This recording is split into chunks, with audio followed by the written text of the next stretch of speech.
Hey Reddit, I'm in a tough spot and could really use some outside perspective on this situation. So, my cousin Emma and I have never been particularly close, but we've always been civil. When she got engaged in December 2022, I sent her a thoughtful present, which she thanked me for repeatedly. Fast forward to February, and Emma invited me to her wedding in April 2024.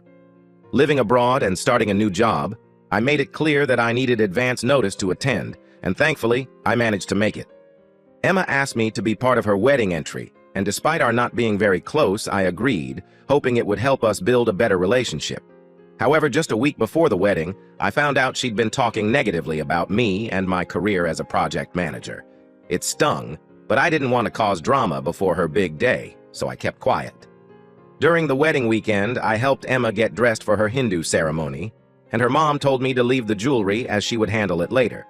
So I only packed away the bangles. The entry went smoothly and I attended the reception without any complaints. However, after the wedding, I chose not to leave a gift, intending to address the hurtful comments privately after the festivities. Days later, Emma asked me about the missing jewelry, and I told her I hadn't touched it beyond what her mom instructed. Later that day, I saw Emma posting on Facebook about missing jewelry and implying that someone in the family might have taken it. I felt uneasy, especially since her mom and I were the only family members helping her get dressed. Then things escalated when her sister made comments on the post saying, "We didn't like her anyway." Her mom reached out to me asking about the bangles, which made me feel like they were singling me out. Even my grandmother called, further cementing that they may have discussed me as a suspect. Finally, another cousin messaged me saying the jewelry was found boxed up in a car, but Emma refuses to retract her accusations online because she's embarrassed. Feeling betrayed, I chose to cut Emma and her mom out of my life. I deleted them from my socials and blocked their numbers. Now, my grandma is upset, saying I was unfair for not explaining myself. So, Reddit, am I the jerk for cutting them off without explanation? Should I have handled the situation differently? Thanks for your insights. Update. I read through the majority of messages received, and I agree, I should have confronted it. Last night I called Grandma and Emma on three-way, asking about the jewelry that was conveniently found in a car. Emma said, "That wasn't for me to find out, as she only told her mother and grandma, obviously a lie because Jessica heard and passed it to me. She also lives abroad and isn't close to Emma." Grandma then said, "Well, it's material and it's found. We don't have a long time here, let's all get along." I responded, "No thank you, I needed a public apology because I blindly believed Emma and I had a good relationship. I even heard she made comments about my job, which I wanted to address after the wedding." Emma confirmed the comments about talking shit, my job, and her sister's comment, but is sticking to her guns about the jewelry. I mentioned to her I was posting on Facebook about the jewelry and will attach screenshots to it, and that I wanted nothing further to do with Emma since she was not remorseful and is proud of disliking me for whatever reason. Lesson learned. Thanks, everyone. Update 2. After consulting with an attorney friend and compiling all relevant evidence, including screenshots and messages, we took the step of sending a legal letter to my cousin. Additionally, I made a post on Facebook, tagging family members, family friends who attended the event, the priest who officiated, and even her neighbors. Yup, my petty ass went the extra mile to bring awareness of the situation. Important announcement regarding Emma's wedding. Hello everyone in the Brown family, I hope this message finds you well. I feel compelled to address a matter that has been weighing on my mind since Emma's wedding last April. Firstly, I want to express my gratitude to Emma for inviting me to be a part of her special day. It was an honor to participate, and I was genuinely touched by the opportunity. However, recent events have left me deeply disheartened. It has come to my attention that there have been discussions, both prior to and following the wedding, where unkind remarks were made about me and my profession.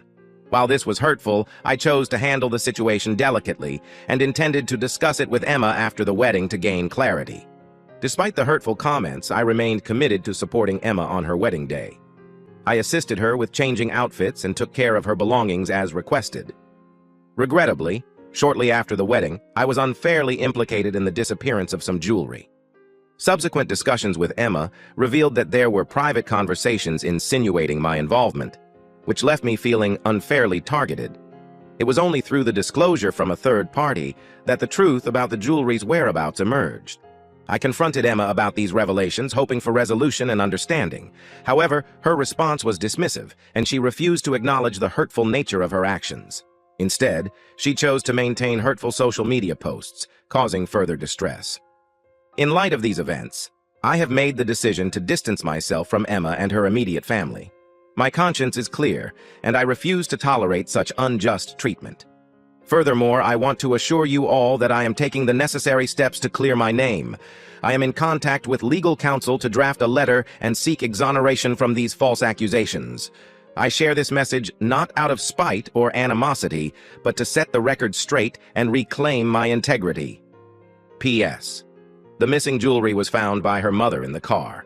For those interested in the details, I've compiled all relevant screenshots and supporting information in a Google Drive. Feel free to click the link to access it. The end. Thank you everyone who supported, gave advice, and comforted me. Looking forward to going on my vacation tomorrow while Emma spends the next few days dealing with this. Edit. As of 8 a.m. Est, Emma has still not rescinded those Facebook posts. Story 2. Ata for telling my BF that his daughter is not allowed in my apartment because she doesn't stop smuggling peanuts in. I can't have any contact with peanuts, and I am terrified of them due to some bad experience Emma's ending up in the hospital. I have my shots now on me all the time. It is not exactly airborne, but I could have irritation, and if it, for example, touched something that had been in contact with peanuts, I could have swollen eyes and itchy nose and throat. Ingesting is fatal. She is 14 and has no respect whatsoever for my anxiety. My BF and I moved in, and she lives with us every other week. Now, I told my BF that I don't want her here because she is not respecting my boundaries, but that I understand that he doesn't want to live with me. In that case, we could revert back to him being with me when he doesn't have his daughter. He got very upset because he said that he loved me and wanted a real relationship and to live in one home. So I told him that maybe he should be with someone who isn't allergic then. He thinks I am being very unfair. He said, well, she will probably hate the next one too, and the next, because she wants her mom and me to be together again, so it wasn't me specifically that she dislikes. I said that maybe he needs to take a break from dating then, until she is on board. But he said that he couldn't be single just because his daughter wants him to. Before me, he was single for 6 years, and that wasn't good enough. Before we decided to move in together, we have done some trial living together, and never once did his daughter do anything about the nuts. But now for 4 months, she has always peanuts with her. I don't know why she is doing this. I thought we were cool. She just smirks and says, maybe if you are so allergic, maybe you're not meant to survive, a stand-up comedy bit from Louis C.K. Update. Hi, everyone. Thank you so much for really caring about a stranger with a dilemma. I was glad that I wasn't wrong in my guts. I told my BF that I wanted to break up. He was very sad and tried to reason with me. He suggested that we could live separately. His daughter will soon be an adult. I told him that being 18 doesn't guarantee that she leaves the nest, nor that he stops being a father either. Anytime she could come across hardships and wants to move home, and she needs to find that home, she couldn't have it with me. And about living separately while it is fine now and some few years ahead. What about the future? He was silent and listening to me. I felt overwhelmed because I love him. He said that the only way his daughter will be happy is when he is alone. She is in therapy, but she has not shown any regards for her father or his life. She seems to not see him as an individual with feelings. He is just a father. I didn't know what to tell him and just said that she probably needed time to grow up. Until he moves out, his daughter is not allowed to be in my apartment. She called and threw a tantrum about her father choosing me instead. That she has the right to live with her father every other week, and this shouldn't change. I didn't say anything. They need to fix this as a family. I am not a part of this family anymore. He rented his apartment for a year's contract, so I don't know how he will manage to find a new or terminate the lease so he could move back to his old apartment. Anyway, he is staying here for a couple of months. I am very sad that this beautiful relationship has come to an end, but I need to think about myself now. Mini update. He has decided to move away for a while. He has spoken to his current tenants about getting back his apartment. They have 8 months left on the lease, but they're willing to move out in 6 if he paid them 2 months' rent, or they would pay for 4 instead of 6. He has agreed. But here's the thing. He is moving away in a month or so. He has been talking to his ex about her getting full custody, indefinitely. I didn't want to interfere, but he said that he needed to teach his daughter a lesson, because he is tired. I don't know what his plan is, but he seems to want to try this for some months, but tell his daughter it is indefinitely. She has been calling him all day, but he isn't answering her. He is not going to live here for 6 months. He is planning on taking work assignments in other cities, something he never did before. He is leaving in the end of this month or the first week of June.